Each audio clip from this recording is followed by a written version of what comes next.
Satu senyum orang tua, 1000 berkah. Demi Allah, saya pernah menyesal dalam hidup saya. Saya pernah mendiamkan ayah ibu saya hanya karena perkara sepele. Saya egois. Walaupun posisinya saya benar, saya merasa salah karena saya tidak menelpon, tidak ngangkat telepon orang tua. Bapak ibu mau tahu apa yang Allah hadirkan dalam hidup saya? Luka kecelakaan saya kambuh. Lebih parah dari ketika saya kecelakaan. Saya nggak bisa berdiri, tidak bisa berbaring, tidak bisa apa-apa. Hampir lumpuh. Saya menangis. Berbulan-bulan saya terbaring. Semua kontrak saya batal. Semua rezeki saya tertutup. Sampai saya pernah pada posisi saya tidak punya tabungan, Pak. Berbulan-bulan. Allah hilangkan keberkahan hidup saya. Sampai akhirnya saya beranikan diri, saya telepon ibu saya minta maaf. Maafkan saya, Umi. Saya membiarkan WA Umi. Saya nggak mengangkat telepon Umi. Betapa mulia hati ibu saya. Ibu saya bilang, aku tahu kamu marah denganku. Aku tahu kamu tersinggung dengan pendapatku. Tapi aku sudah siapkan maaf selalu untukmu. Seberapa jahat kita anak-anak ini, orang tua selalu siap memaafkan kita. Saya menangis, saya minta ridho dan minta maaf. Ketika mereka mengatakan ridho, dan di saat itu saya iringi doa saya, ya Allah, aku titipkan kata niat hajatku di balik ridho ayah ibuku untuk mendapat ridhomu. Demi Allah Pak, nggak ada ceritanya bisa meraih ridho Allah kalau nggak jalur ridho orang tua, nggak ada ceritanya. Nggak ada ceritanya. Anak durhaka itu husnul khatimah, tidak ada satu dalilnya. Bahkan hadis sahih Nabi menjamin, sebelum meninggal dunia Allah cepatkan. Selamat datang di channel kami, channel berbagi ilmu dan pengetahuan.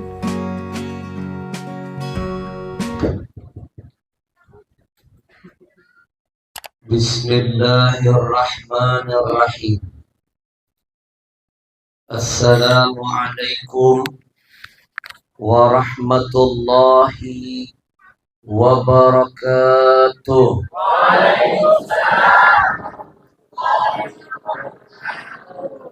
Bismillahi walhamdulillah. Wassalatu wassalam ala rasulillah wa ala alihi wa sahbihi wa man wala wa la hawla wa la quwwa illa billah. Allahumma salli wa sallim ala sayyidina Muhammadin wa ala alihi wa ashabihi ajma'in, amma ba'du. Yang saya muliakan, hadir bersama kita para alim ulama, para masyayikh, para muallimin, para asatidz. Mohon maaf kalau saya tidak bisa memuliakan satu persatu. Percayalah, di hati saya ada rasa cinta, hormat untuk semuanya. Wabil khusus untuk akhina fillah ad-da'i ilallah, al-mujahid fi qawlihi wa fi'lih, al-ustad pimpinan Ponpes Velma Darul Fatah, al-ustad Haji Abdul Karim, hafizahullah wa ra'ah. Kita doakan dulu semua ulama-ulama kita yang masih hidup. Mudah-mudahan Allah sehatkan badannya. Amin. Allah panjangkan umurnya. Amin. Allah kuatkan imannya. Amin. Allah jaga semangat istiqamahnya. Amin. Allah lindungi para ulama kita dari berbagai macam fitnah dunia. Amin ya rabbal. Bapak Ibu jangan lupa, setelah corona datang kemarin ke Indonesia, lebih dari 1000 ulama wafat meninggalkan kita. Saya kehilangan sahabat saya Syekh Ali Jabir. Saya kehilangan Ustadz Tengku Zulkarnain. Saya kehilangan sahabat saya, ulama besar dari Madura. Namanya Profesor Imam Mawardi. Saya kehilangan habaib begitu banyak.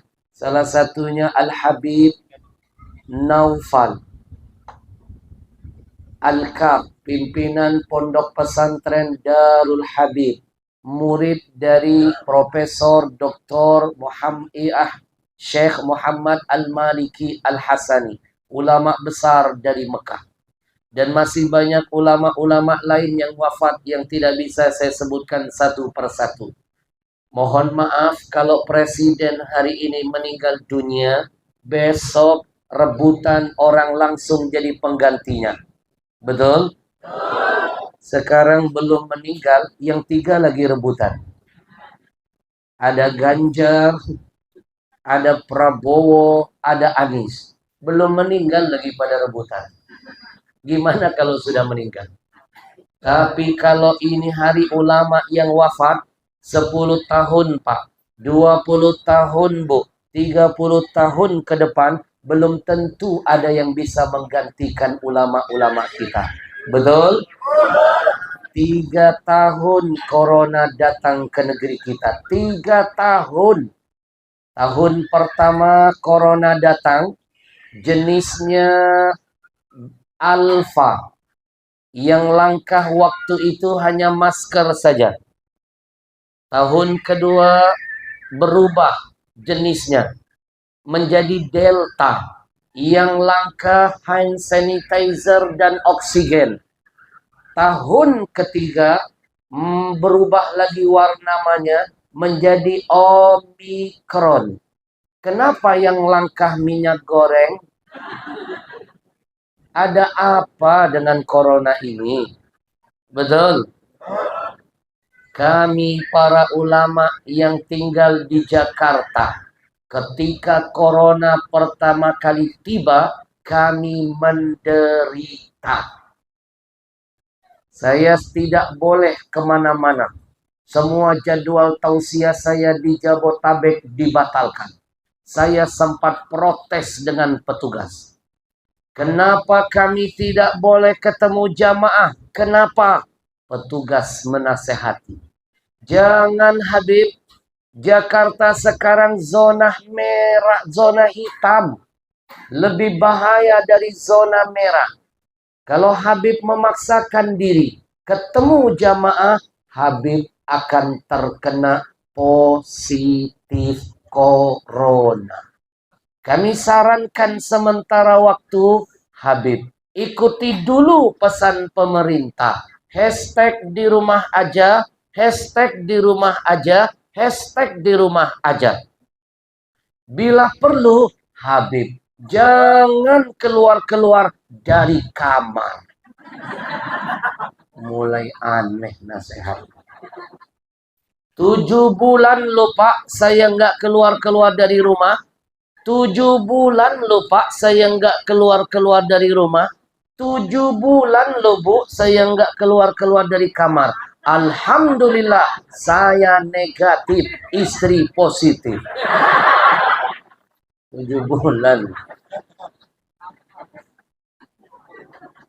Ayo, ini gara-gara corona jenis apa? Omikron kan? Bapak Ibu, tidak ada tempat berlindung kecuali hanya kepada siapa? Allah. Biar corona, wabah, bencana, musibah tidak kembali turun buat negeri kita. Wabil khusus kampung ini, saya titipkan sebuah zikir dari Nabi. Mau? Mau? 15 orang. Sekali lagi mau? Kayak terpaksa. Berharap dengan manusia, siap-siap kecewa. Berharap kepada yang Maha Kuasa, tidak ada kata kecewa. Malam ini saya titipkan sebuah pesan indah dari Nabi. La taqumus sa'ah. Kata Nabi, kiamat itu tidak akan jadi Allah turunkan. Kiamat itu Allah tunda turunnya. Kalau kiamat saja bisa ditunda. Kalau kiamat saja bisa nggak jadi diturunkan Allah. Apalagi sekedar musibah, bencana, malapetaka, mara bahaya, dan termasuk wabah di dalamnya. Betul? Kiamat saja bisa ditunda turunnya. Asal mau mengamalkan zikir ini. Mau tahu? Yang kompak mau tahu? Kasih tahu nggak ya? Mau tahu? Jangan kemana-mana setelah yang satu ini. Saya syuting. Hatta la takuna fil ard Allah. Allah. Allah. Kalau seandainya di muka bumi ini masih banyak kata Nabi yang mau berzikir, melafazkan lafaz Allah, Allah, Allah, kiamat saja bisa ditunda, apalagi sekedar bencana, musibah, malapetaka, termasuk wabah. Tapi maaf, kalau sudah banyak yang malas menyebut nama yang mulia yang satu ini, maka kiamat disegerakan turunnya. Sebelum kiamat turun, bencana, musibah, malapetaka sudah Allah datangkan duluan. Makanya kita getarkan dulu majelis ini dengan berzikir kepada Allah. Vaksin jiwamu, hatimu dengan zikir kepada Allah Tuhanmu. Ala bizikrillah tatmainnul qulub. Hanya dengan berzikir hatimu akan tenang. Saya punya teman, semua vaksin sudah disuntikan. Sampai sekarang dia belum menemukan ketenangan. Gelisah, dihantui ketakutan. Demi Allah, kunci ketenangan itu ada pada zikir kepada Allah. Ahli zikir akan menganggap, jangankan corona, dunia ini kecil di matanya. Apalagi corona. Karena bagi ahli zikir yang besar hanya Allah semata. Betul? Bapak Ibu, saya ajak kita berzikir. Kita besarkan nama Allah. Lebih baik orang bilang kita gila, asalkan gila karena ingat Allah, daripada gila ingat urusan yang tidak ada manfaatnya. Dengarkan dulu nasyid zikirnya, nanti setelah itu ikuti saya. Yang mengajarkan saya ini ada salah seorang ulama dari Mesir, munsyid terkenal, namanya Syekh Ali Al-Minyawi. Dulu dia datang ke sekolah kami, Pondok Pesantren Aryat Palembang, sekitar tahun 1990. Dari Mesir, suaranya merdu, namanya Syekh Ali Al-Minyawi. Begini nasyidnya. Allahu Allah Allahu Allah Allahu Allah la ilaha illallah. Semuanya. Allahu Allah Allahu Allah Allahu Allah la ilaha illallah. Lebih keras. Allah Allah Allahu Allah Allahu Allah la ilaha illallah. Hadirin yang dimuliakan Allah, izinkan saya memberikan salam penghormatan kepada sesepuh Tiuh Marga Asri, Bapak Haji Suratman. Yang mana? Halo.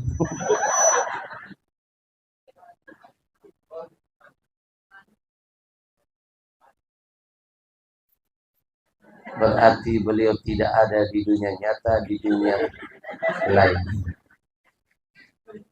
Hadir bersama kita PJ Kepala Tiu Marka, Bapak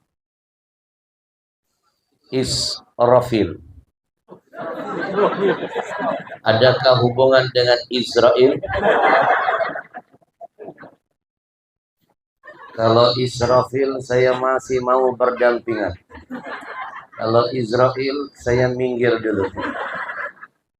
Bu, kalau nggak salah dalam kitab Daqaiqul Akhbar di sana diceritakan malaikat yang namanya Israfil itu saking besarnya air laut dan air sungai kalau digabung di seluruh dunia ini, apalagi air pam, sumur bawah juga apa-apa, air bor juga diajak, digabung semua air itu dituangkan ke malaikat Israfil, itu baru kepalanya, ujungnya belum semuanya Pak, saking gede. Ini kok kecil. Ini namanya Israfilan. Kalau seandainya malaikat itu menangis, maka air matanya itu bisa menenggelamkan dunia ini. Bu, ya. Dan masih banyak lagi. Hadir juga bersama kita ada Lurah Mulyasari, Bapak Prambumi.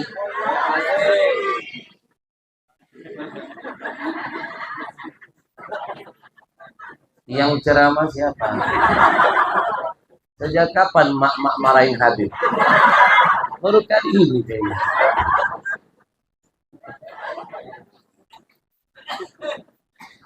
Saya sesuai dengan yang ditulis. Di sini mulia, yang betul apa?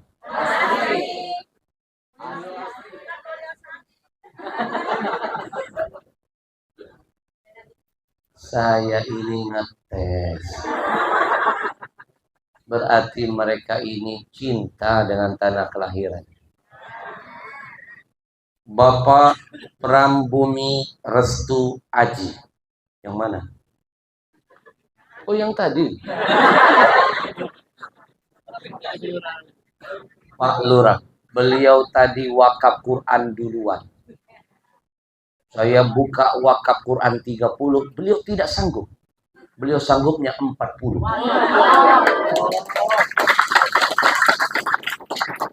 Ini namanya lurah hebat.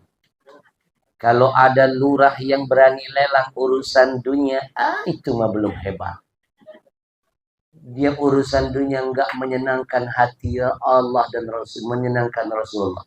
Tapi kalau ada lurah seperti ini, malah berlomba-lomba dalam kebaikan, ini namanya lurah yang hebat. Beliau tidak sendiri, istrinya menemani, ikut beramal 30 Quran, janjian masuk surga. Ini baru namanya ikatan cinta. Ini lebih hebat dari Al dan Andin. Hadir bersama kita DKM Masjid Al-Kauman, Bapak Haji Muhammad Suito. Yang mana? Adakah Bapak punya hubungan dengan Sumanto? Suito.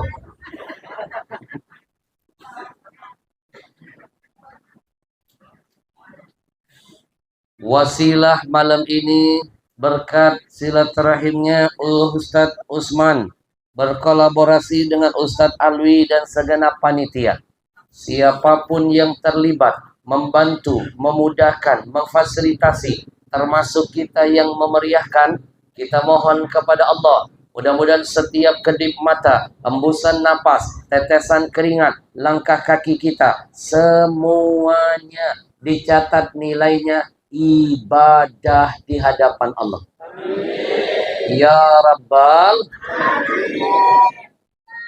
Kita doakan dulu Pondok Pesantren Felma Darul Fatah Mudah-mudahan terus melahirkan santri-santri yang hafid dan hafizah, alim dan alimah, da'i dan da'iyah.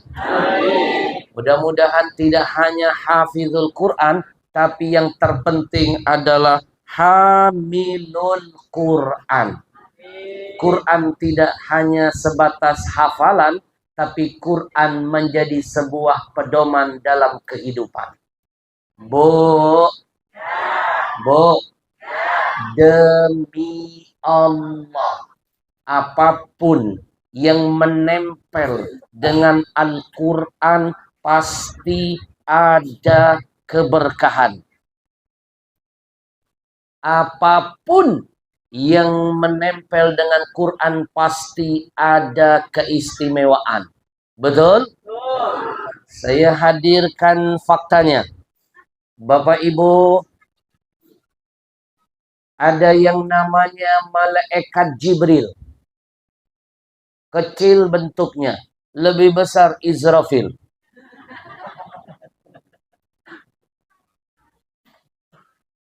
Banyak malaikat yang secara fisik lebih besar dari Jibril.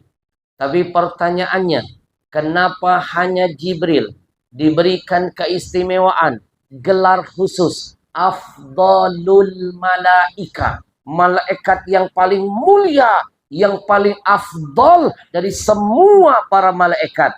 Apa wasilahnya yang membuat Jibril dimuliakan? Jawabannya, Jibril menempel dengan Al-Quran. Betul? Bapak Ibu, setiap tahun ada bulan-bulannya. Tapi kenapa hanya ada 1 tahun? Dalam 1 tahun hanya ada 1 bulan saja. Dari awal harinya sampai akhir harinya, semuanya diberkahi Allah. Bulan itu diberikan gelar Syahrun Mubarak, bulan yang penuh dengan keberkahan. Tidak ada bulan manapun dari awal harinya sampai akhir berkah bercucuran. Berkah itu artinya ziyadah fil khair, kebaikannya berlipat-lipat ganda. Ibu kalau beribadah di bulan Ramadan, bulan yang mubarak ini, amalia yang sunnah dikasih yang wajib. Apalagi yang wajib dilipat gandakan oleh Allah. Pertanyaannya, kenapa Ramadan diberkahi, dimuliakan, beda dengan bulan lain? Jawabannya, bulan itu menempel dengan Al-Quran. Terpilih menjadi satu-satunya bulan turunnya Al-Quran. Alhamdulillah. Anak-anakku sayang, setiap malam, setiap hari ada malam-malamnya. Malam ini malam apa nak? Malam Kamis. Kalau anak-anak mah yang ingat malam Minggu. Malam Ahad liburan. Bapak-bapak sama ibu-ibu ini yang paling ingat malam Jumat doang.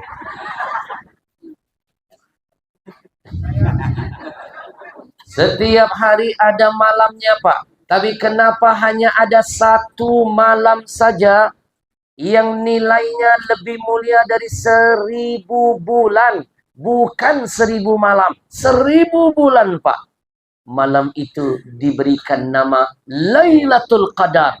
Kenapa bisa jadi mulia? Jawabannya dia menempel dengan Quran. Hanya malam itu dipilih Allah malam turunnya Quran. Jelas? Bapak Ibu, setiap nabi punya pengikut. Setiap nabi punya jamaah. Setiap nabi punya umatnya. Sampai Nabi Adam dan Nabi Isa punya pengikut. Tapi kenapa dalam Quran hanya ada 1 umat saja? Diberikan penghormatan gelar terindah, khairu ummah. Umat yang terbaik mengalahkan umat nabi-nabi lainnya. Padahal umat ini paling belakangan loh, Pak. Masih banyak umat-umat nabi yang lain yang lebih dulu. Padahal umat yang satu ini, Pak, kecil bentuk fisiknya. Umat nabi yang lain tinggi bermeter-meter. Padahal umat yang ini, umurnya pendek-pendek. Umat Nabi sebelumnya ada yang ratusan tahun, ribuan tahun. Betul? Kenapa hanya umat Nabi Muhammad diberikan gelar umat terbaik? Jawabannya, Allah tempelkan umat ini dengan Quran. Quran dipilih menjadi kitab suci untuk mereka. Maka Quran menghadirkan keberkahan untuk kita. Alhamdulillah. Bapak Ibu mohon maaf, umat Nabi ini umurnya sudah diprediksi Nabi. Kata Nabi, a'maru ummati baina sittin wa sab'in. Umur umatku itu antara 60 dan 70. Sekali lagi Nabi sebut 60, 70. 60, 70. Kalau ada yang lebih dari 70, bisa dihitung dengan jari. Tidak banyak, Pak. Mohon maaf ayahanda yang ada di depan saya. Dengan segala penghormatan saya, nun sewu, usia berapa? 17. Berapa? 79 tahun. Masya Allah. Ini saya namakan zona aman. Nanti saya jelaskan. Ayahanda yang pakai sorban putih, nun sewu, usia berapa? 74. Zona aman. Saya cari target dulu.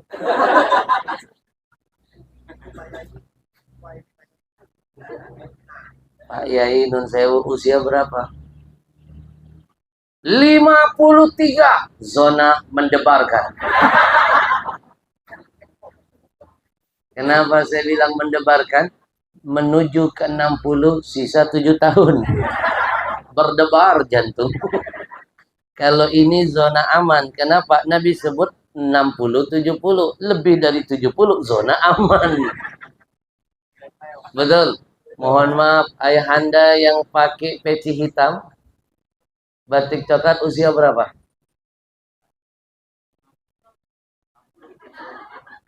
60 tahun. Zona mengkhawatirkan.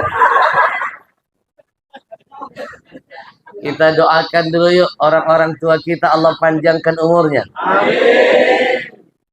Allah semangatkan ibadahnya. Amin. Kalaupun Allah memanggilnya, Allah pastikan tiket kematiannya husnul khatimah. Amin. Saya ditanya, Habib, kenapa kita harus doakan orang-orang tua di sekitar kita? Saya titipkan hadis dari Nabi. Al-barakah ma'a akabirikum. Hadis sahih. Kata Nabi, keberkahan dari Allah akan turun buat kita manakala masih ada orang-orang tua hidup di sekeliling kita. Kampung ini akan terasa gersang kalau sesepuhnya sudah satu persatu wafat meninggalkannya. Betul? Rumah kita akan terasa gersang kalau ayah ibu sudah wafat semuanya. Tapi ketika orang tua masih hidup bersama kita, rumah terasa adem karena ada berkah di sekelilingnya. Alhamdulillah. Bu, sekali lagi saya titipkan bocoran dari Nabi. Umur umatku, kata Nabi, antara 60, 70. Biar kita sedia payung sebelum hujan. Jangan nanti ketika hujan baru sibuk cari payung. 60 sampai 70. Saya pernah melakukan survei di Jakarta. Rata-rata di Jakarta, ibu kota, yang meninggal dunia rata-rata 60 tahun. Rata-rata. Bu, makanya saya kurangi tinggal di Jakarta. Saya banyak masuk ke daerah-daerah. Saya setiap bulan 25 hari masuk ke pelosok-pelosok. 5 hari doang saya di Jakarta setiap bulan. Itu pun cuma mau melihat apakah Monas masih ada. Bu, di Jakarta rata-rata yang meninggal dunia itu 60 tahun. Tapi kalau ke daerah-daerah, desa-desa, pelosok, saya heran, lebih panjang dari Jakarta. 70 tahun rata-rata. Makanya orang Jakarta ketika masuk 59 mereka mudik semuanya. Saya pikir mau bangun desa ternyata takut mati. Rata-rata meninggalnya muda loh. Bahkan di Jakarta itu Pak, rata-rata nggak banyak yang nyampe 60. Dari kalangan ulamanya Pak, yang meninggal teman-teman saya rata-rata 40 tahun. UJ 40 tahunan. Habib Munzir 40 tahunan. Sahabat saya Arifin Ilham 40 tahunan. Yang terbaru Syekh Ali Jabir 40 tahunan. Yusuf Mansur belum ya? Masih hidup kan? Arifin Ilham, UJ, Habib Munzir, Syekh Jabir, Zainuddin MZ nggak nyampe 60, 50-an. Betul?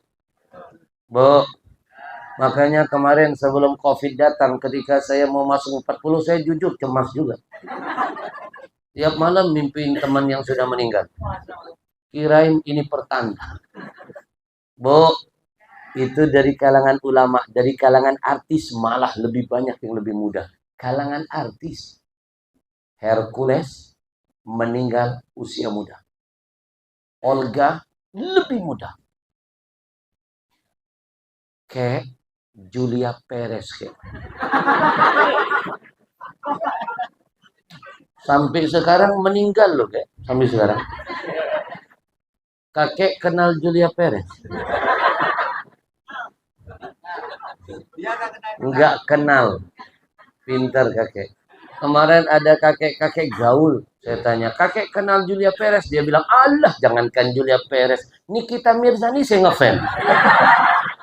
La haula wala quwwata illa billah. Anak-anak santri saya titipkan pesan dari ulama. Ikuti pesannya. Manlam.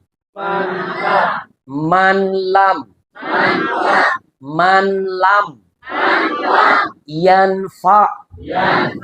Lahzahu. Falan. Tanfa.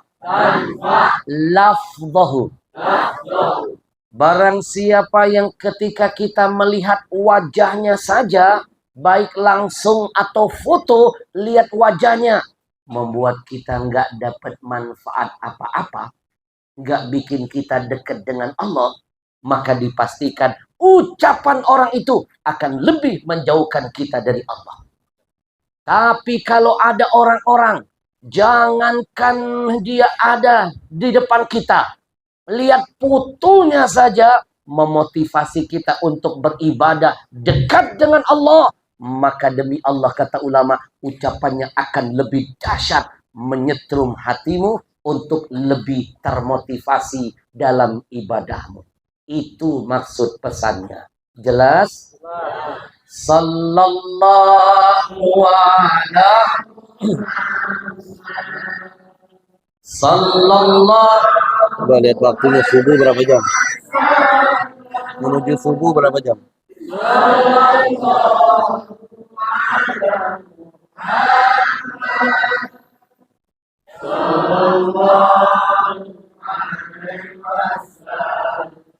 Jadi pahamkan maksud saya, kalau orang itu mandangnya saja membuat kita berdosa, nggak usah dikenal, nggak usah didekati, apalagi dicintai.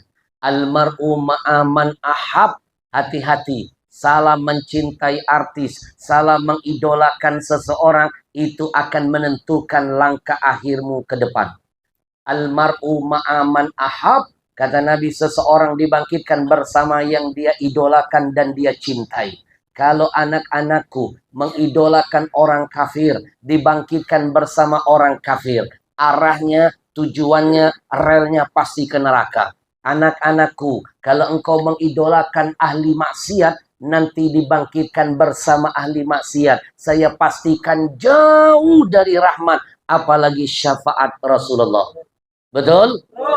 Maka cintailah, idolahilah orang-orang yang soleh, yang dengan memandangnya engkau akan termotivasi berlomba-lomba dalam urusan akhiratmu. Insya singkat padat.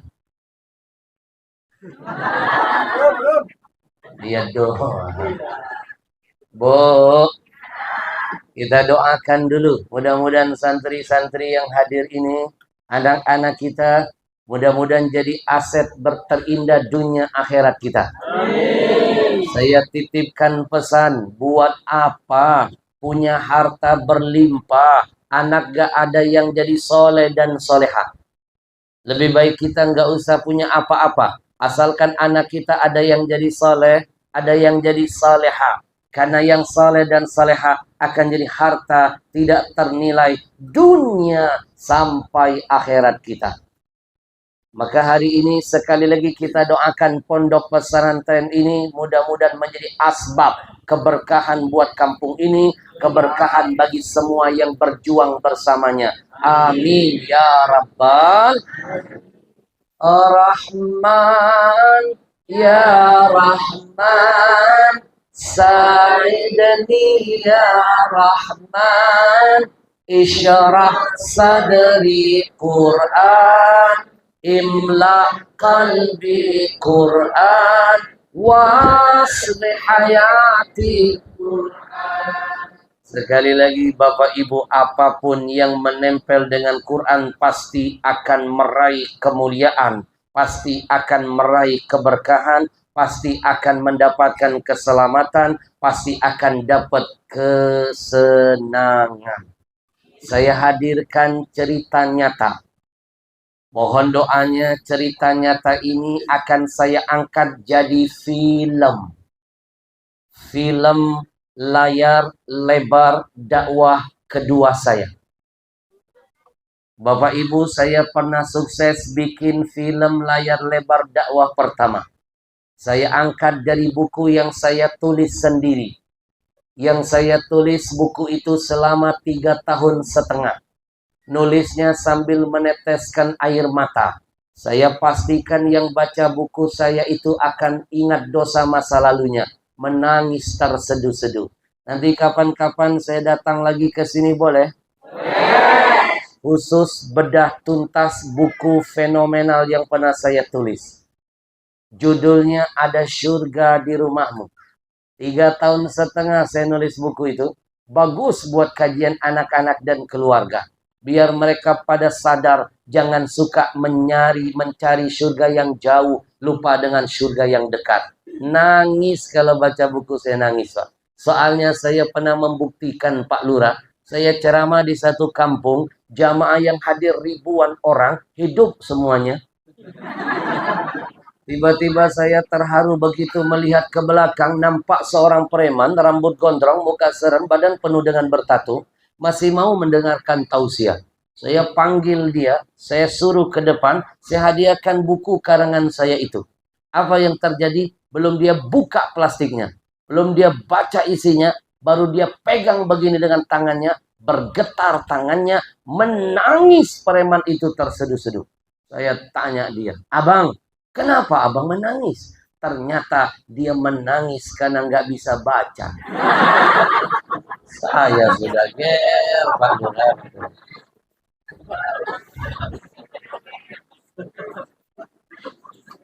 Bu, nanti kapan-kapan saya datang, saya bedah buku itu. Karena bukunya keburu ludes, diborong sama jamaah sebelum sampai di sini. Bapak Ibu, buku pertama sudah saya angkat jadi film, sukses. Syutingnya di Kampung Arab Palembang. Ada sedihnya, ada serunya, ada lucunya. Kalau nggak percaya, buktikan kedahsyatan film saya. Saya bagikan linknya cuma-cuma, mau? Mau? Sukses kemarin di seluruh biskop se-Indonesia. Ibu-ibu yang punya handphone, saya tuntun sekarang. Biar nanti nggak nyari-nyari lagi. Tinggal klik doang pulang dari sini. Tapi nanti ajak anak cucu tonton sampai selesai ya. Coba buka YouTube. Tahu YouTube yang ada merah-merahnya itu? Kemarin ada nenek-nenek gaul. Si nenek saya tanya, nenek tahu YouTube? Si nenek sombong malah menjawab, alah jangankan YouTube, TikTok saya main. Kiamat sudah dekat. Ibu buka YouTube, sudah. Ketik di pencarian atasnya Gencar TV. Gerakan Cinta Rasulullah. Gencar TV. Gencar TV. Sudah? Nah, di dalamnya ada macam-macam video. Turunkan satu-satu, turunkan. Cari judul Ada Surga di Rumahmu. Ada? Ada? Kalau nggak nampak itu pertanda ibu habis kota. Ada? Tonton dari episode 1, 2, 3, dan 4. Tapi jangan lupa sebelum ditonton subscribe dulu dong. Like and share. Setelah nonton nanti tolong kasih komen. Habib, kami orang tulang bawang. Pendapat kami film ini titik. Kasih komennya. Oke? Biar ngasih semangat tim film saya menghadirkan film-film kedua, ketiga, dan seterusnya. Siapa tahu nanti saya syuting di tulang bawang. Boleh? Boleh? Soalnya saya melihat ada kemiripan tulang bawang ini dengan kampung datuk-datuk saya di Arab. Pak Lurah, dari Palembang tadi saya naik mobil lewat tol, saya melihat kanan kiri ada yang mirip kampung sini dengan kampung datuk saya di Arab. Sepanjang jalan saya melihat pohon kurma di mana-mana. Kok itu sawit? Kirain kurma. Siapa tahu nanti saya syuting di sini. Film berikutnya. Kalau saya syuting di sini, mak-mak bisa ikut main di film saya. Mau? Yang kompak mau? Sutradara saya bilang, Pak, masih ada lowongan. Saya tanya, jadi apa? Jenazah. Bu, kisah ini kisah nyata. Kejadiannya di pondok pesantren kami Palembang Aryat. Kejadiannya Ramadan. Pondok pesantren kami mengirim 20 santri yang masih kecil-kecil ikut lomba hafalan Al-Quran yang diadakan oleh pemerintah setempat. Dari pondok mereka naik mobil lewat jalur darat. Nyampe ke lokasi lomba, selesai lomba tengah malam, Pak. Inisiatif ketua rombongan, biar anak didik kami ini tidak terlalu lama pulang sampai ke pondok, akhirnya mereka mengambil jalan pintas, menyeberang Sungai Musi. Karena pondok kami persis di pinggir sungainya. Mereka naik ketek. Orang sini bilang apa? Hah? Ketek. Getek. Di sana ketek. Saya juga nggak setuju sebenarnya, Pak. Kan ketek itu ada baunya. Betul. Bu, 20 santri kami naik getek. Manusia punya rencana. Jangan lupa ada yang maha merencanakan. Wa makaru wa makarullah. Kita boleh punya rencana. Jangan lupa ada yang maha merencanakan. Ibu tahu nggak 20 santri kami jam 12 malam naik getek. Nyampe di tengah sungai. Getek bocor, Pak. 20 santri ini tenggelam semua dalam sungai. Tenggelam, Pak, tenggelam. Kami baru sadar, Pak, dari 20 santri itu, ternyata hanya ada 17 santri saja yang bisa berenang. 3 santrinya ketahuan tidak bisa berenang. Dan ketiga-tiganya tenggelam dalam sungai jadi korban. 4 malam, 3 hari setelahnya, 3 jenazah mereka baru ditemukan. Di tempat yang berbeda-beda, Pak. Padahal ketiga-tiga korban ini, Masya Allah. 1, anaknya hafal 10 juz Quran. Korban kedua, anaknya hafal 20 juz Al-Quran. Korban ketiga, badannya lebih kecil, hafalannya malah paling banyak. Dia hafal 30 juz Al-Quran. Tiga-tiganya calon juara 1 di bidang mereka masing-masing menurut dewan jurinya. 4 malam, 3 hari, jenazahnya baru ditemukan di tempat yang berbeda-beda. Begitu diangkat jenazah mereka bertiga, Bapak Ibu tahu apa yang terjadi? Allah tidak ingkar dengan janjinya. Innaka la tukhliful mi'ad. Allah nggak akan ingkar dengan janjinya.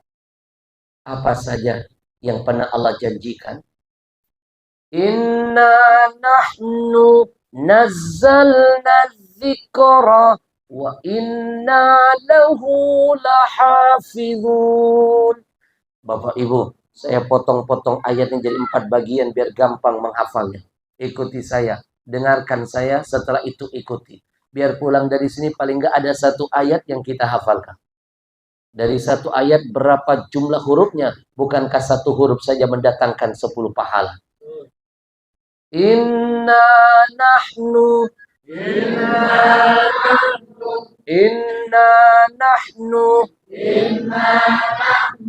Inna nahnu nazzalna dzikra wa inna lahu lahafizun. Kami, kata Allah, yang telah menurunkan Quran, kami yang pasti akan menjaganya. Mohon maaf, ternyata makna lahafizun yang akan dijaga Allah, kami menemukan tafsir yang lebih luas. Bukan hanya Quran yang akan dijaga, insya Allah. Dengarkan. Yang ikhlas mengajarkannya masuk kategori lahafizun. Yang mau semangat mempelajarinya, walaupun baca Qurannya terbata-bata. Yang terbata-bata pahalanya 2 kali lipat dari yang lancar membacanya. Yang ketiga, yang mau berjuang menghafalkan isinya. Yang keempat, yang mau berjihad mengamalkan hafalannya. Yang kelima, termasuk yang mau berjuang atas nama Quran, mau jadi donaturnya, bangun rumah tahfidnya, mewakafkan Quran, semua yang menempel dengan Quran, lahafizun dunianya, lahafizun akhiratnya. Allah jaga dunianya, Allah jaga akhiratnya. Insya Allah. Itu terjadi pada santri kami.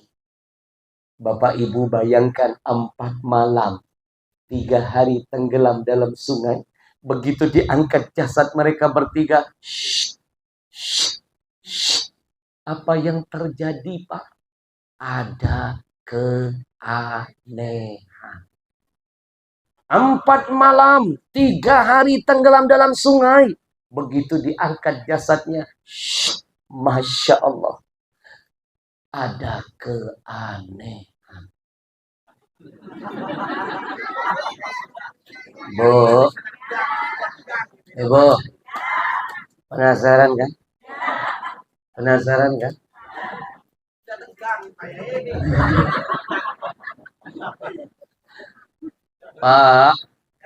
Pak, di mana-mana, Pak, siapapun yang tenggelam dalam sungai, jangankan berhari-hari, apalagi bermalam-malam, Pak. Sebentar saja, kalau sudah tenggelam dalam sungai, saya pastikan, Pak, 3 hal ini terjadi pada tubuhnya, pasti.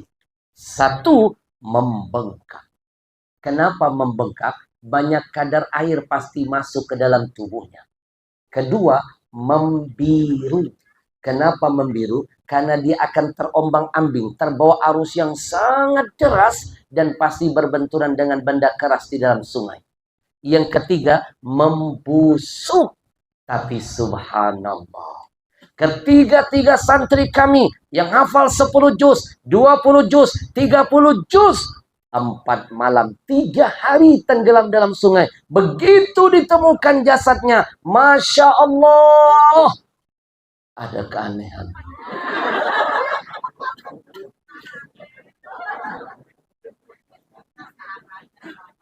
Bu, penasaran ya? Bu, 1 hari sebelum santri kami ini tenggelam, persis 1 hari sebelumnya, di surat kabar, berita koran, ada cerita yang menghebohkan di Sumatera Selatan, Palembang. Ada seorang wanita cantik jelita, bunuh diri, terjun dari jembatan Ampera, loncat ke sungai yang sama. Karena ditinggal pergi calon suaminya. Undangan sudah dia sebar, gedung sudah dia bayar, catering sudah dia lunasi. Calon mempelai laki-laki pergi meninggalkannya. Dia patah hati, bunuh diri, terjun dari jembatan Ampera ke sungai yang sama. Belum nyampe 1 hari loh Pak. Belum genap 1 malam loh Bu. Jenazah wanita ini ditemukan. Apa yang terjadi? Bengkak, biru, busuk tubuhnya. Tapi santri kami tadi 4 malam 3 hari tenggelam dalam sungai. Begitu diangkat jasad mereka, Masya Allah. Marah ya? Ada keanehan. Penasaran ya? Bu, ini namanya teknik ceramah terbaru. Bu,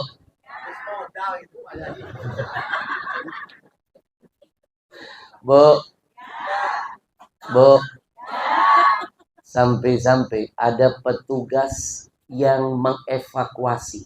Kan orang kalau ada tenggelam di sungai itu ada tim khusus kan? Tim apa namanya saya lupa. SAR. Yang menyelam, mencari, mengevakuasi. Berarti mereka dulu dong yang menemukan dan melihat. Itu timnya sampai bersumpah. Demi Allah Habib, demi Allah, 15 tahun saya dan tim kerja di sungai ini ngurusin orang-orang tenggelam. Udah banyak kami temukan jasad-jasad orang tenggelam. Baru kali ini seumur hidup kami 15 tahun kami menyelam, mengevakuasi, mencari orang-orang tenggelam. Baru kali ini ada kejadian anak kecil 4 malam 3 hari tenggelam. Begitu kami temukan jasadnya, kami angkat ke permukaan. Masya Allah, ada keanehan.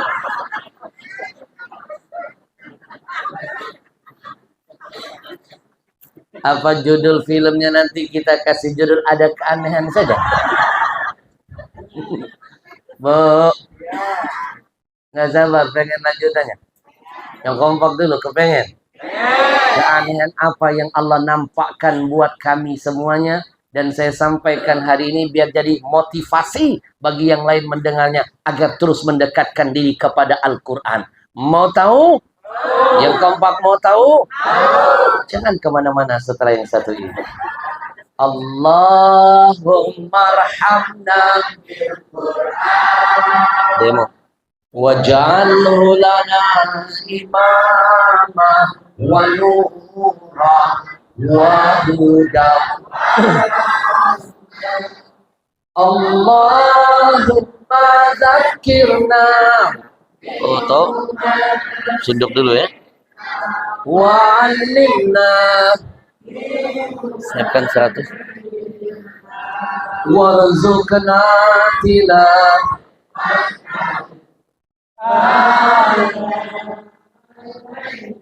Wa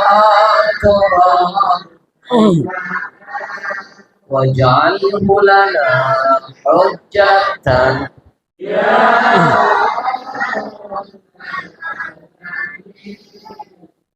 Sebelum saya bocorkan apa keanehannya, izinkan saya mengucapkan dulu ribuan terima kasih kepada yang jadi sponsor, wasilah menghadirkan saya malam ini. Man lam yashkurin nas, lam yashkurillah. Kata Nabi, siapa yang tidak pandai berterima kasih kepada manusia, dia tidak akan pernah dianggap sudah menjadi hamba yang mensyukuri karunia dan nikmat dari Tuhannya. Ciri-ciri orang bersyukur, lihat mulutnya. Seberapa sering dia mengucapkan kalimat ini. Terima kasih, terima kasih, terima kasih kepada siapapun yang karena wasilahnya dia dapat nikmat dari Allah. Bapak Ibu, kita ucapkan jazakumullah ahsanal jaza. Ribuan terima kasih kepada komunitas Riau Indonesia Mengaji. Mereka lah yang jadi sponsor menghadiahkan saya malam ini. Yang mendatangkan saya bukan bupati. Yang mendatangkan saya malam ini bukan gubernur. Yang mendatangkan saya bukan orang paling kaya di kampung ini. Yang mendatangkan saya anak-anak muda yang sedang bergelora jiwa raganya, ingin terus berdakwah, menyenangkan hati Rasulullah. Bapak Ibu, dari Jakarta sampai ke sini saya diterbangkan naik pesawat turun di Palembang. Tiket saya dan istri diberikan kelas bisnis. Harga tiket sekarang mahal. Tiket-tiket asisten saya pun yang bayar mereka. Silakan tanya DKM masjid ini. Tidak dibebankan biaya tiket saya sedikit pun dan rombongan. Semuanya yang nanggung mereka. Ayo, nikmat apa lagi yang sudah engkau dustakan? Fabi ai ala'i rabbikum dari Bandara Palembang sampai ke sini saya disewakan mobil Innova putih. Yang bayar sewanya, supirnya, bensinnya, komunitas Riau Indonesia Mengaji. Tanyakan kepada panitia, sedikit pun tidak dibebankan biaya antar jemput saya. Nikmat apa lagi yang kau dustakan? Hotel saya pun dan rombongan yang bayar mereka. Panitia nggak usah repot-repot. Tidak dibebankan biaya penginapan sedikit pun. Nikmat apa lagi yang kau dustakan? Makan minum saya pun yang nanggung mereka. Panitia nggak usah repot-repot sebenarnya. Nggak usah. Tadi saya baru dibisikin oleh mereka, habis ini ada jamuan dari panitia. Sebenarnya nggak usah repot-repot. Bungkus aja.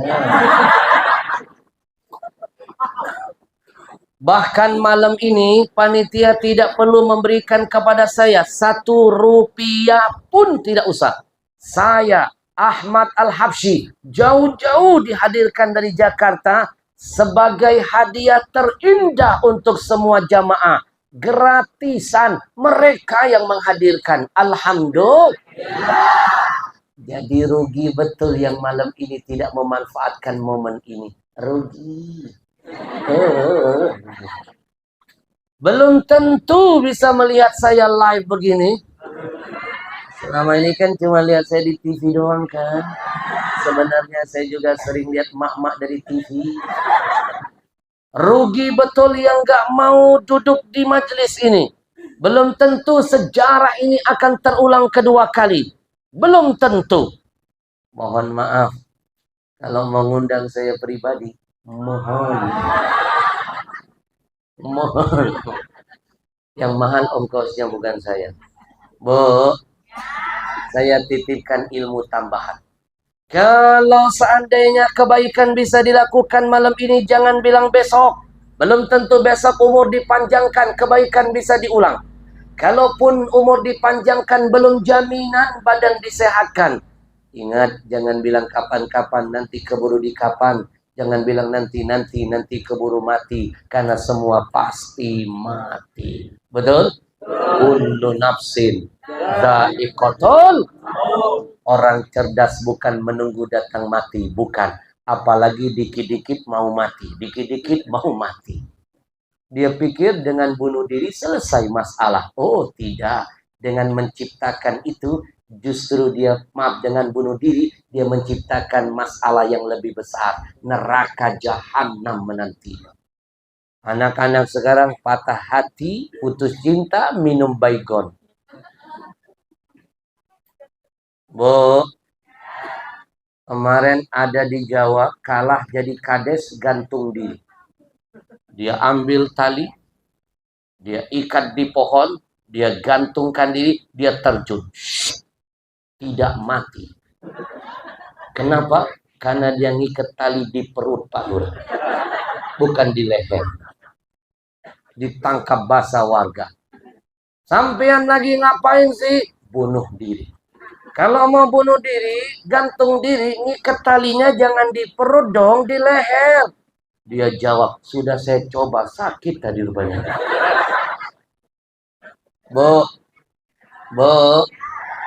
bu, orang pintar itu bertanya-tanya dalam hati, amal apa sih yang sudah disiapkan untuk hari esok nanti?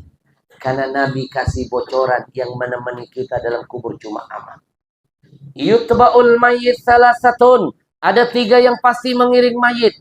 Keluar jenazahnya, menuju ke makam, itu 3 yang pasti mengiringnya. 1 keluarga, 2 harta, 3 amalnya. Nabi ingatkan ketika jenazah masuk ke dalam kubur, fayarji ithnani, ada 2 yang meninggalkan dia. 1 keluarga, 2 harta. Padahal ketika dia masih hidup, dia sibuk mengumpulkan harta, sibuk membahagiakan keluarga. Yang dia kumpulkan harta, yang dia bahagiakan keluarga, dua-duanya nggak ada yang setia menemani si mayit dalam kuburnya. Siapa keluargamu yang sebenarnya? Siapa hartamu yang sesungguhnya? Fayabqa wahidun, hanya 1 kata Nabi, amal-amal saja. Maka malam ini sempurnakan imanmu dengan amal. Innalladzina amanu wa amilus. Saya ajak Bapak Ibu beramal, saya mulai dari diri saya. Siapkan infak terbaik, jangan biarkan anak muda ini berjuang sendirian. Ambil peran, nanam saham akhirat. Biar jihad mereka tidak terhenti di tempat kita. Ada tempat-tempat lainnya akan mereka datangi berkat dukungan dari kita. Mudah-mudahan berkat bantuan kita malam ini, tidak hanya saya yang akan mereka hadirkan. Ada ulama-ulama lain dari berbagai daerah. Mereka biayai untuk berbagi ilmu dan amal bagi semua yang lainnya. Maka Bapak Ibu siapkan infak terbaik yuk. Jangan biarkan perjuangan mereka terhenti hanya hari ini. Mudah-mudahan berkat dukungan kita, dakwah mereka terus berlanjut. Berkah mengalir buat kita. Pasang niat Bapak Ibu, niatkan anak cucu kita jadi ulama besar, jadi penghafal Quran, jadi orang-orang yang berjuang di jalan Allah. Bismillahirrahmanirrahim. Semua lihat ke depan. Ada ilmu tambahan yang akan saya ajarkan. Lihat ke depan. Lihat ke depan, Pak. Ada ilmu yang ingin saya turunkan. Lihat ke depan. Jangan lupa. Ilmu pertama dari Nabi saya titipkan. Ma akalta fa'afnaita. Kata Nabi, apapun yang engkau makan itu pasti busuk. Pasti. Ini uang 100.000. Belikan makanan paling enak di kampung ini, buktikan. Rasa enaknya hanya sampai di ujung lidah. Masuk tenggorokan, berhenti di perut, hilang rasa enaknya. Maaf ya, ketika keluar dari pintu belakang, beda warna, beda baunya. Wa ma labista fa'ablaita. Kata Nabi, apa yang kau pakai pasti lapuk. Wa ma tasaddaqta fa'amdaita. Yang kau sedekahkan itu kekal abadi selama-lamanya. Maka siapkan yang kekal untuk hari esokmu. Saya mulai dari diri saya. Lihat ke depan. Ada ilmu yang ingin saya ajarkan. Bismillahirrahmanirrahim. Jangan lupa pesan Nabi yang kedua. Mana kasamalun min sadaqatin. Kata Nabi, tidak akan berkurang harta yang kau sedekahkan. Yazdad. Bertambah, pasti bertambah. Mana ada Pak ceritanya orang yang rajin sedekah jatuh miskin. Yang ada, buktikan, makin kenceng sedekahnya, makin nambah usahanya, berkah hartanya, bahagia hidupnya. Itu kata orang bijak. The more you give, the more you get. Do you understand? Alah, yes. Sok paham. Padahal katro. Orang saya aja nggak ngerti, Pak. Bu, itu yang barusan saya omongin. The more you give, the more you get, bahasa Inggris. Artinya, jangan buang sampah sembarangan. Maksudnya Pak, semakin banyak kita memberi, semakin banyak kita terima gantinya dari Allah. Bapak Ibu, yang engkau kembalikan untuk Allah pasti akan mendatangkan keberkahan. Kita lebih banyak terima daripada kasih. Bapak Ibu pernah nggak baca spanduk bertuliskan terima kasih, terima kasih. Dua kata jadi satu. Kata pertama terima, kata kedua kasih. Menjadi satu kalimat, terima kasih. Gampang diucap, saya pastikan susah diamalkan. Kita lebih sering terima dari Allah daripada kasih. Betul nggak? Semakin banyak kita kasih, semakin banyak yang kita terima dari Allah. Saya mulai lagi dari diri saya.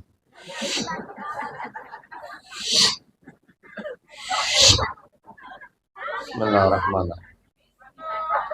Nungguin ya. Ini teknik ceramah terbaru Pak. Kenapa saya ulur-ulur, saya lambat-lambatin begini? Karena saya melihat ada yang duduknya gelisah. Jangan-jangan ketinggalan dompet di rumah. Makanya saya lambat-lambatin biar dia nyari akal, noleh kanan kiri nyari pinjaman. Siapkan infak terbaik, senangkan hati Rasulullah. Bismillahirrahmanirrahim. Sallallahu Sallallahu Sallallahu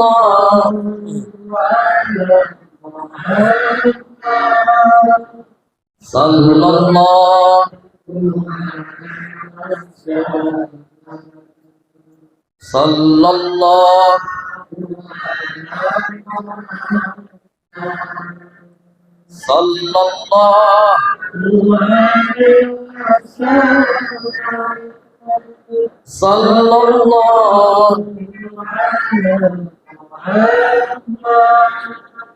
Sallallahu Sallallahu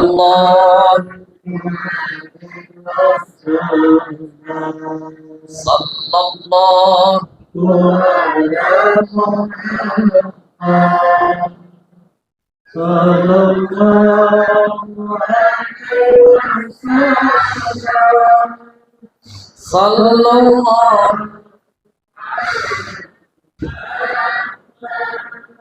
Sallallahu. Kita doakan yang berinfak Allah berkahi hartanya, usahanya, keluarganya. Amin ya Rabbal.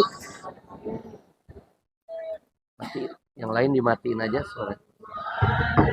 Matiin aja suara. Sallallahu ala Sallallahu. Bapak Ibu yang saya muliakan, sekali lagi saya pastikan apapun yang berjuang, yang berkorban, yang menempel dengan Al-Quran pasti ada keistimewaan dan kekhususan. Betul? Bu, ingat pesan Nabi. Inna lillahi ahlina minan nas. Kata Nabi, sesungguhnya di antara kita ada sekelompok orang yang akan dianggap Allah sebagai keluarganya. Bapak Ibu dianggap keluarga oleh gubernur pasti ada kekhususannya. Dianggap keluarga oleh bupati pasti ada pelayanan khususnya. Dianggap keluarga oleh penguasa banyak proyek-proyeknya. Apalagi dianggap Allah jadi keluarganya. Sahabat bertanya, siapa keluarga Allah? Kata Nabi, ahlul Quran, ahlullah, orang yang cinta dengan Quran, dekat dengan Quran, berjuang bersama Quran adalah keluarga Allah dan Allah khususkan dia. Insya Allah. Nah, seperti cerita santri saya yang tadi. 4 malam, 3 hari tenggelam dalam sungai. 1 hafal 10 juz. 2 anaknya hafal 20 juz, 3 30 juz. Begitu diangkat jasad mereka bertiga, apa yang terjadi? Bu, Ibu tahu nggak, badannya nggak ada yang bengkak, tubuhnya nggak ada yang biru Pak, 3-tiganya nggak ada aroma busuknya. Bahkan tiga-tiganya Pak mengeluarkan aroma harum semerbak. Wajah mereka bertiga tidak nampak seperti orang tenggelam Pak. Wajahnya lebih kepada kayak orang baru naik mandi, seger, senyum. Matinya pasang gaya senyum. Menikmati kematiannya, ya Allah. Bahkan yang lebih aneh lagi, di antara ketiga-tiganya itu, Bu, Bu, mohon maaf, tiga-tiganya, jangankan badannya dijaga Allah, pakaiannya pun masih terjaga menutup auratnya. Di mana-mana Pak, orang kalau sudah berhubungan kena air, baik tenggelam, tsunami, itu pakaian kemana, celananya kemana? Jangankan tenggelam, sebentar saja disapu air, tsunami, banyak jenazah ditemukan bergeletakan, celananya hilang, bajunya melayang. Padahal tidak sedikit mereka yang tadinya sebelum kena tsunami pakai celana jin. Celana jin. Celana jin itu ketat loh Pak, logikanya. Kena air harusnya makin melekat. Ini celana jinnya hilang. Celana jin. Kemarin ada nenek-nenek nanya, Habib, kalau mereka pakai celana jin, lalu jin pakai celana siapa? Ajak berantem nih nenek. Bu, jangankan tubuhnya, pakaiannya masih terjaga membungkus auratnya. Bahkan di antara ketiga santri itu, ada yang paling kecil, hafal 30 juz, itu saking cintanya dengan Quran. Mati, hidupnya gak mau jauh dari Quran. Itu dia tenggelam Pak, dalam sungai sambil memeluk Quran di dadanya. Maaf loh, orang kalau gak bisa berenang, detik-detik akan tenggelam, saya pastikan ada dua hal yang pasti akan dia lakukan. Satu, teriak-teriak minta tolong. Tolong, tolong, tolong. Betul. Yang kedua, sebelum tenggelam, detik-detik tenggelam, dia akan berusaha membuang dulu Pak, beban-beban berat apa yang bisa membuat dia makin berat dan akan membuat dia cepat tenggelam. Ini aneh anak ini. Malah nambahin beban. Detik-detik akan tenggelam, temannya tahu dia nggak bisa berenang. Temannya mengusulkan, kamu lempar saja Quranmu. Quran ini berat, nanti kamu makin cepat tenggelam. Lempar Quranmu, lempar. Dia nggak mau melempar Qurannya Pak. Dia genggam Qurannya. Dia peluk di dadanya. Dia bisikkan. Dia katakan kepada Qurannya, Quran, jadilah teman hidup matiku. Aku tidak akan pernah mau berpisah denganmu. Hari ini aku peluk engkau di dadaku. Besok di alam barzah tuntun aku, peluk aku untuk mudah sampai ke surga Allah Tuhanku. Dia peluk Quran menyertai kematiannya. 4 malam, 3 hari tenggelam dalam sungai. Begitu diangkat Qurannya nggak basah, kering. Atasnya doang basah, dalamnya kering. Dan tidak ada yang bisa melepaskan Quran dari pelukan anak ini. Begitu dibaringkan jasadnya, semua orang berusaha perlahan-lahan ingin melepaskan Quran dari pelukannya. Tapi tidak kuasa. Seperti Allah bikin menempel di tangannya, melekat di dadanya. Kami biarkan dia terbaring sambil memeluk Quran. Lalu kita hubungi ibunya, tinggal di pelosok desa. Ibunya seorang wanita soleha pecinta Quran. Ibunya seorang janda. Ibunya begitu dapat kabar, kita telepon, Umi, bersyukur Umi punya anak yang begini. Hidup matinya nggak mau pisah dengan Quran. Inilah anak yang akan menjadi syafaat bagi Umi. Umi, anak Umi matinya sambil memeluk Quran. Berlari uminya dari kampung Pak. Menerobos puluhan ribu warga yang sedang mengelilingi jenazah anaknya. Ibunya menangis sambil berkata, nah, titip salam buat Rasulullah. Nah, sampaikan salam rindu ibumu kepada arwah ayahmu. Tunggu kami berdua nak. Tunggu kami di depan pintu surga. Pakaikan nanti mahkota terbuat dari cahaya di atas kepala ibumu dan ayahmu. Nah, jadilah syafaat bagi kami berdua ya nak. Nah, aku yang mengandungmu nak. Aku yang melahirkanmu. Aku yang menyusuimu. Aku yang berjuang membiayai hidupmu. Hari ini nak, aku sampaikan di hadapanmu. Aku ridho dengan kematianmu. Aku ridho dengan kematianmu. Aku ridho, nak. Aku ridho. Begitu mendengar kata ridho keluar dari mulut seorang ibu yang soleha. Benar kata Nabi, ridho Allah itu ada pada ridho ayah ibu kita. Tiba-tiba Quran yang tadinya kami coba lepaskan, gak bisa-bisa. Setelah dengar ridho ibunya, lepas dengan sendirinya. Lalu jatuh tepat di tangan ibunya. Seolah-olah kami sedang dihadirkan oleh Allah sebuah cerita kehidupan, tontonan yang layak jadi tuntunan, menceritakan seorang anak yang saleh menitipkan kunci surga buat keselamatan ibu dan ayah tercintanya. Saya baru kasih bocoran sedikit cerita ini. Sudah banyak yang tertunduk meneteskan air mata. Saya pastikan dan mohon bantu doakan. Apalagi kalau cerita nyata ini saya angkat jadi film dakwah. Pasti akan mengurai air mata. Pasti akan menjadi asbab hidayah bagi semua yang menontonnya. Insya Allah. Baik Bapak Ibu yang dimuliakan Allah, kita masuk episode terakhir. 1 menit ke depan, tutup mata, tundukkan kepala, saya ajak bermuhasabah. Bayangkan wajah ayah ibunya. Bayangkan dosa apa yang paling kau sesali yang pernah kau lakukan kepada orang tuamu. Biar keluar dari tempat ini, keberkahan hidup kembali dihadirkan, kesialan hidup dihilangkan.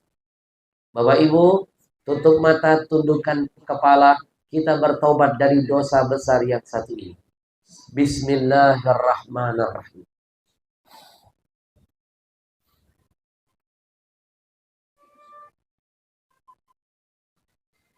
Wahai dikau yang cinta dan sayang kepada ayah dan ibunya, tutup matamu, tundukkan kepalamu, hadirkan hati, pasang telinga, bayangkan wajah ayah ibumu.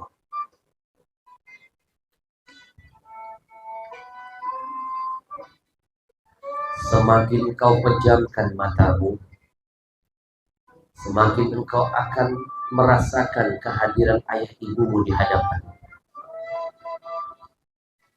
Semakin kau dengarkan suara musik ini, semakin engkau akan merasakan seolah-olah engkau sedang memegang lembut kedua tangan ayah ibu.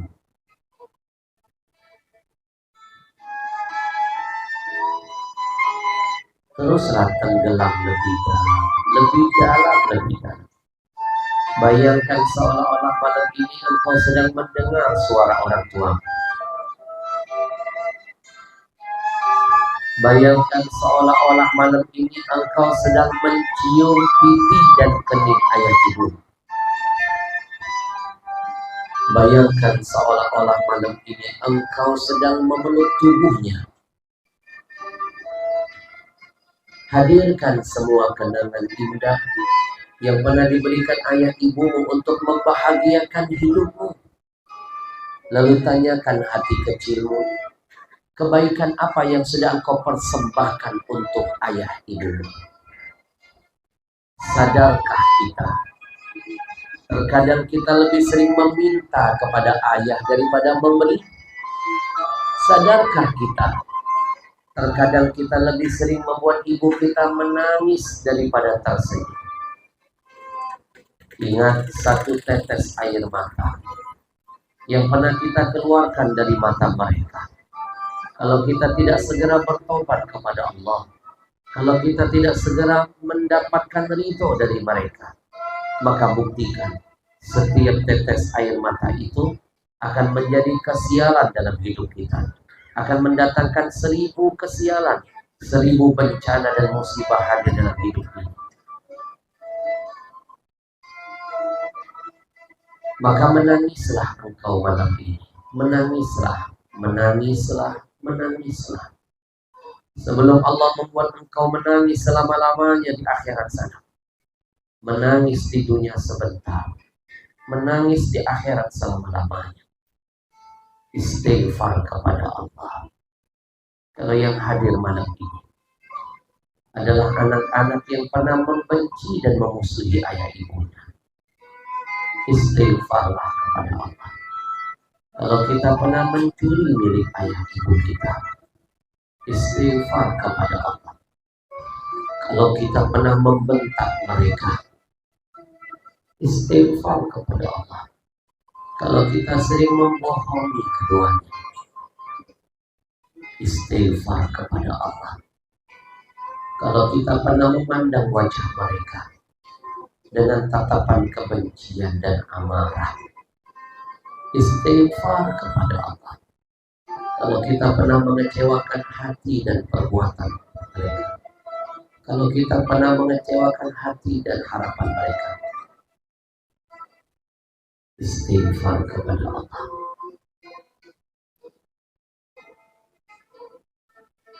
Demi Allah, kita akan sadar betapa mahal ayah dan ibu bagi hidup kita. Nanti ketika jenazahnya terbaring di hadapan kita, di masa kecil ayah selalu menggendong kita. Mungkin besok kita yang menggendong jenazah ayah kita. Di masa kecil ibu selalu memandikan kita. Mungkin besok kita lah yang memandikan jenazah ibu kita. Ya Allah, ampuni semua dosa kami kepadamu dan kepada ayah ibu kami. Jangan kau jadikan anak cucu kami kelak membalas semua kezaliman masa lalu kami. Berikan anak cucu kami hidayah dan petunjuk, agar mereka bisa lebih baik dari kami, agar mereka bisa lebih mulia dari kami. Berikan kami hidayah dan petunjuk, ya Allah, agar kami bisa membahagiakan ayah ibu kami di sisa-sisa umurnya. Jangan kau cabut nyawa kami, ya Allah, sebelum kami bertobat dari dosa besar ini. Kami mohon kepadamu, bagi ayah ibu kami yang masih hidup, panjangkan umurnya, sehatkan badannya, kuatkan imannya. Berikan mereka kesempatan, ya Allah, agar mereka bisa terus berkumpul dengan anak cucunya. Kami belum siap melihat jenazah mereka, ya Allah. Kami belum sanggup menguburkan jasad ayah ibu kami. Kami belum siap berpisah dengan keduanya.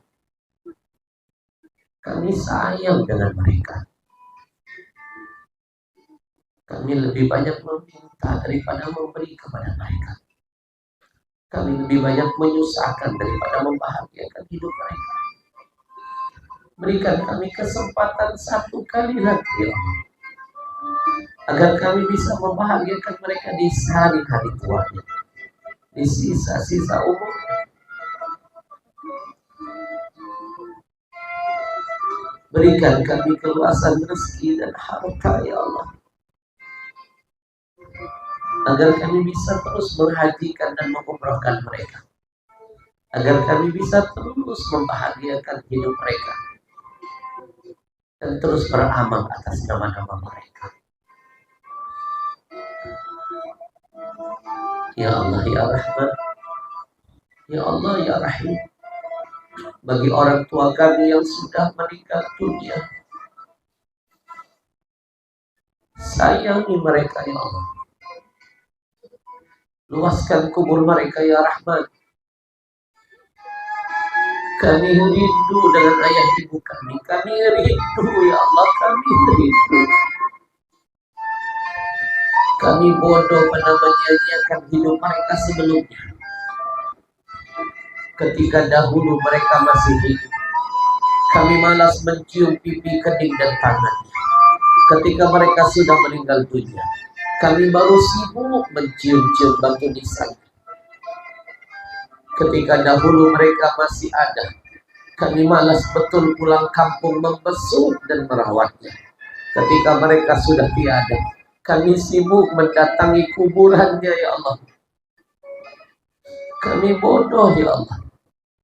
Kami bodoh ketika mereka masih ada. Kami malas menelponnya. Kami malas mendengar suaranya. Kami malas ngajak ngomong mereka berdua. Ketika mereka sudah berada di dalam kubur, kami baru sadar, kami baru sering ngajak ngomong kuburannya, ya Allah. Maafkan kami, ya Allah. Ampuni semua kebodohan kami, ya Allah, yang pernah menyia-nyiakan kehidupan ayah ibu kami. Kami sadar mereka mahal bagi kami. Ketika mereka pergi dan hilang selama-lamanya meninggalkan kami, kami hanya punya satu harapan, ya Allah. Bangkitkan kami bersama ayah ibu kami di dalam syurga-Mu bersama dengan Nabi. Engkau yang maha mulia, muliakan orang tua kami. Engkau yang maha pengampun, ampuni ayah ibu kami. Engkau yang maha menerima taubat, terimalah taubat kami semua malam ini. Semuanya kita bertaubat. Ikuti saya, Rabbi firli wali walidayya warhamhuma kama rabbayani shaghira walhamdulillahi rabbil alamin. Bapak Ibu, cukup satu kali saja dalam hidup kita pernah gagal membahagiakan mereka semasa hidupnya. Sekarang mereka sedang berada di dalam kubur. Jangan lagi menciptakan kegagalan kedua. Kita nggak pernah menghadiahkan amal terindah untuk arwah ayah ibu kita. Bapak Ibu, saya terharu ada anak yang pakai jilbab hijau. Boleh maju ke sini saya. Kamu dapat hadiah dari saya. Kamu dapat hadiah saya. Ini saya. Astagfirullah. Rabbal baraya. Berikan mikrofonnya ke sana. Berikan mikrofonnya.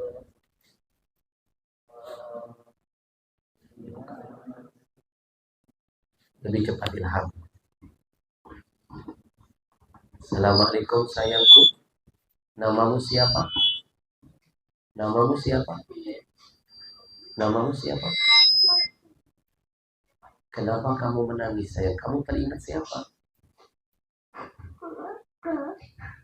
Kamu sayang dengan ayah ibumu? Kamu pernah nggak punya salah dengan ibumu? Pernah nggak?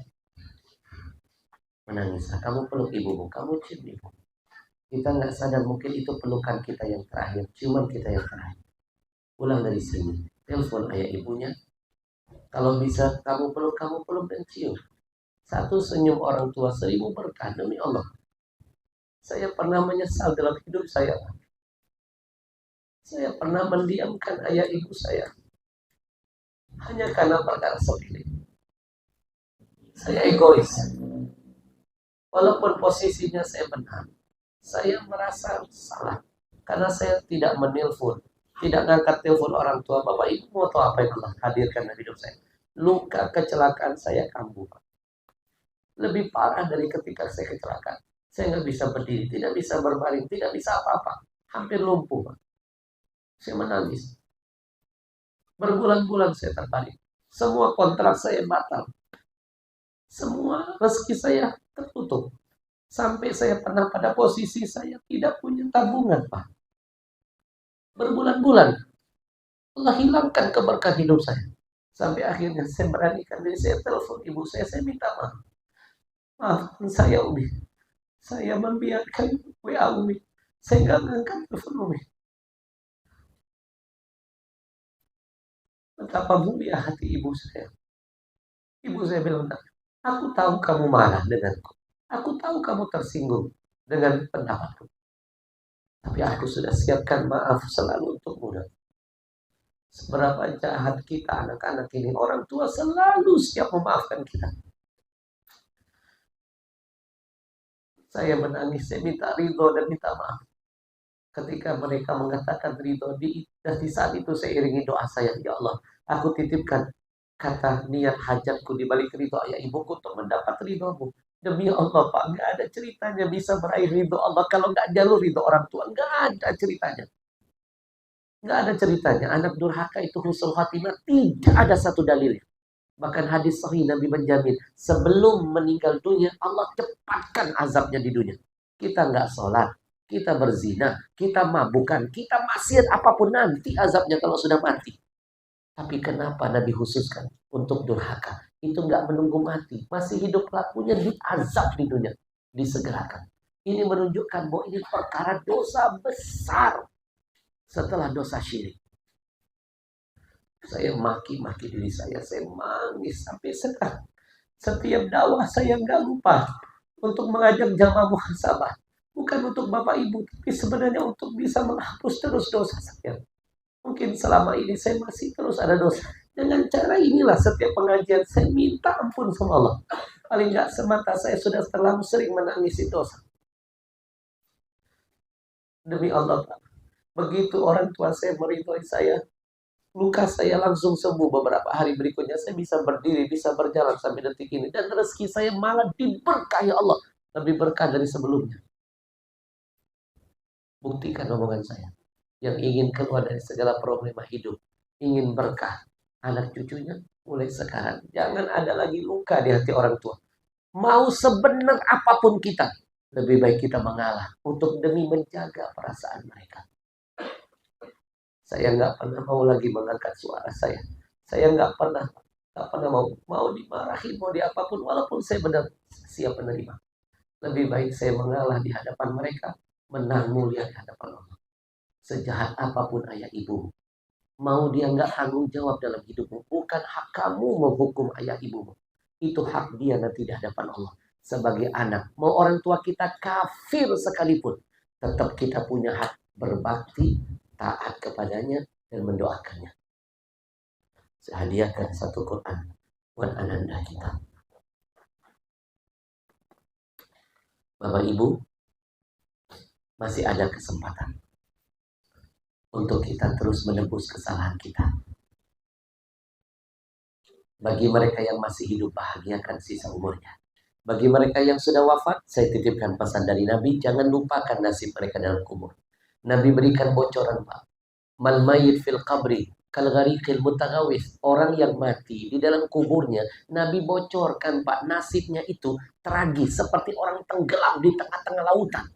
Kita tenggelam di dunia ini di sungai, butuh pertolongan, teriak sana sini minta bantuan.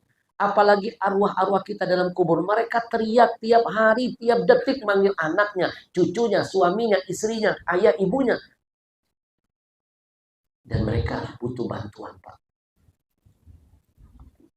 Mereka cari pegangan mereka cuma satu, amal kebaikan. Mereka nggak bisa nambah kebaikan mereka lagi karena mereka dengan Allah terputus sudah hubungannya. Tapi mereka masih punya satu harapan, apa? Menunggu-nunggu kiriman amal kebaikan dari anak, cucu, keluarga yang mereka tinggalkan. Maka amalkan pesan Nabi, uhduli mautakum. Sering-sering kalian itu mengirim kebaikan, hadiah untuk arwah-arwah kalian.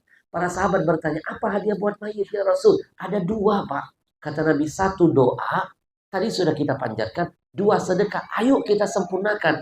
Dan sedekah yang paling besar pahalanya atas nama orang tua. Sampai detik ini, Pak, saya buktikan. Baik yang masih hidup, apalagi yang sudah meninggal dunia. Sampai detik ini saya buktikan. Saya ngasih ayah ibu saya 1 juta, Allah ganti 10 juta rezeki saya. Saya ngasih ayah ibu saya 10 juta, Allah ganti 100 juta. Pernah waktu itu ayah ibu saya butuh 100 juta. Saya kasih 100 juta. Dengan segala cara, Pak. Kepala jadi kaki, kaki jadi kepala. Nyawa saya siap korbankan. Allah ganti 1 miliar datang rezeki buat saya, Pak. Maka demi Allah, makin hitung-hitungan buat orang tua, Allah sempitkan rezeki kita. Makin kita jor-joran buat orang tua, Allah bahagiakan kita, anak cucu kita.